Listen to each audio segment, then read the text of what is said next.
First, I'm going to tackle about management information system. Management information system is actually a profession and not an actual system. Management information systems professionals specialize in creating information systems in a robust and affordable way. They study and understand how data moves through a larger system.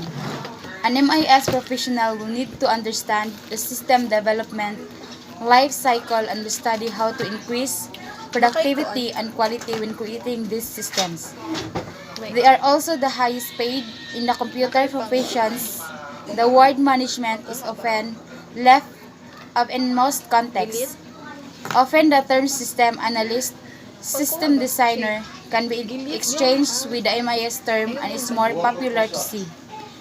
There is few distinct lines between these professions and often you will find an IT system designer, system analyst, software designer, and IS professional doing the same job. The term information systems is what you want to use in the title as this is the actual product of managed information systems. Professional would create most computer systems and information systems.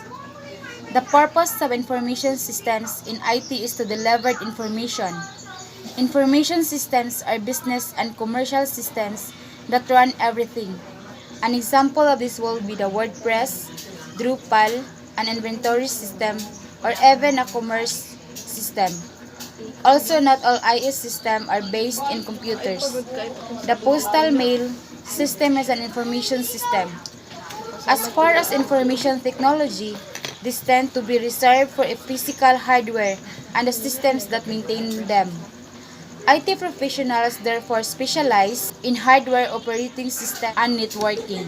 The lines are not always clear, and there is a tone of overlap in all professions. The MIS professional tends to create new systems while the IT professional uses pre-created systems. This will lead MIS professionals on a quest for a very wide range of system knowledge so that they can pull in resources from pre-created sources and integrated them into custom solutions that meet the customer's market distinction needs.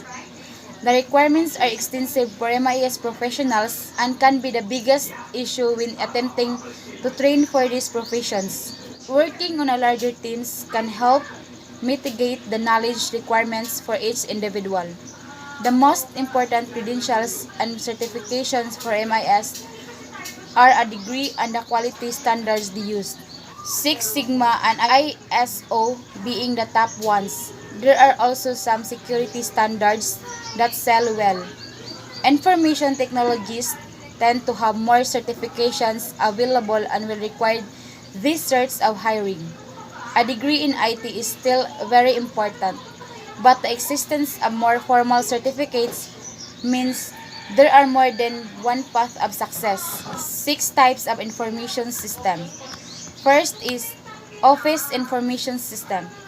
It is an information system that uses hardware, software, and networks to enhance workflow and facilitate communication among employees.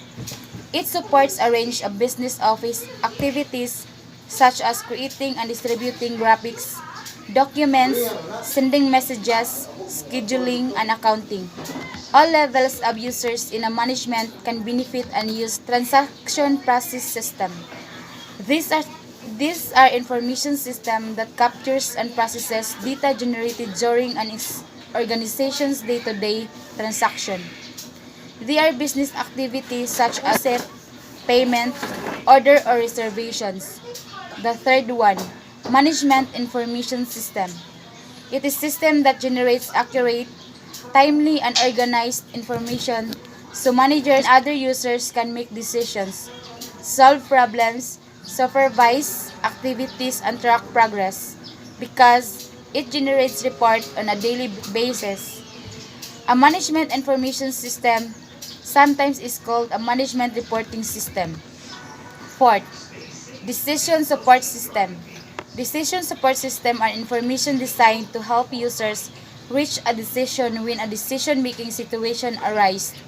A decision support system can use data from internal or external sources. Internal sources of data might include sales, manufacturing, inventory, or financial data from an organization's database. External sources of data include interest rates, population trends, cost of new house constructions.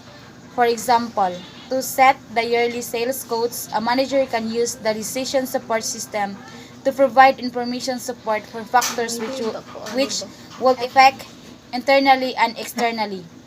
Fifth, executive information systems. These are designed to support the information needs for executive managers. Information is presented in form charts tables. 6.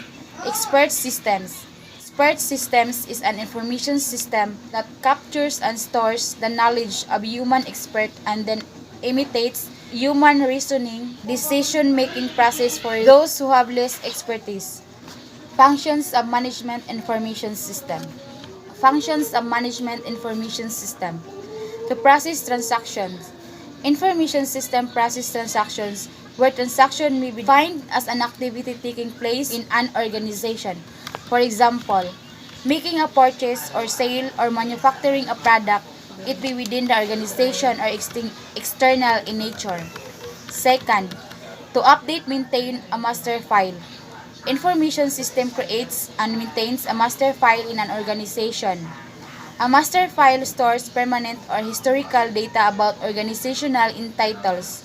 For example, data processing to prepare employee salary requires data items for the employee basic pay, allowances, deductions, and etc. Third, to produce reports. Reports are the significant products of an information system. Many reports are produced on a regular basis, which are called scheduled reports. An information system also produces reports and ad hoc requests. These are known as special or ad hoc requests. Our next topic are transaction processing system, which is an information processing system for business transactions involving the collection, modification, and retrieval of all transaction data. Characteristic of the transaction processing system includes performance, reliability, and consistency. The two-way to process transaction is first, real-time. Processing is also called online processing, where the data is processed immediately after a transaction occurs. Examples, check clearing the flight reservation. Second, batch processing, where transaction data are accumulated over a period of time and processed periodically. Example, payroll system. The example of transaction processing system are sales order entry online payment, flight reservation, manufacturing and shipping, payroll and employee record. Analysis for transaction processing system, in which system responds to a user's command to carry out some operation to and for the request or command is called transaction. And the system that is carrying this out is called transaction processing system. Example, for this is cash machine.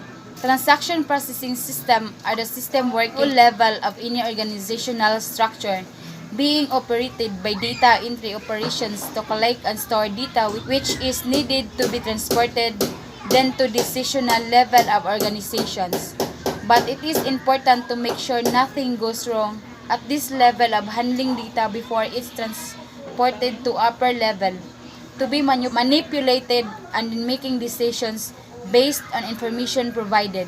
And I conclude that to ensure the organization can reach their goals effectively and efficiently, transaction processing system play a specific role. Transaction processing system is very useful in support of the activities of the business organization. The last topic is expert system.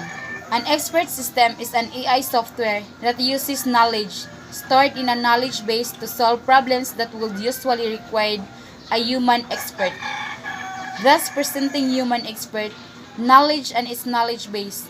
They can advise users as well as provide explanations to them about how they reach a particular conclusion or advice.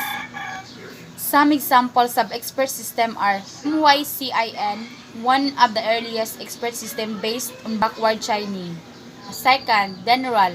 It was an artificial intelligence-based expert system used for chemical analysis. Third, PXDES.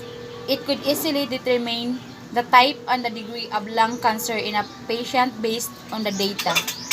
The purpose of an expert system is to provide reasonable advice at a comparable level to that provided by a human expert. This capability has two main aims: to enhance the abilities of leading experts in certain fields and to make high level of expertise available to less highly qualified practitioners. And I conclude that expert system gives a big role in a medical field and for the people to easily detect and diagnose the symptoms or disease that the patient may face. It is mainly developed using AI concept, tools, technologies.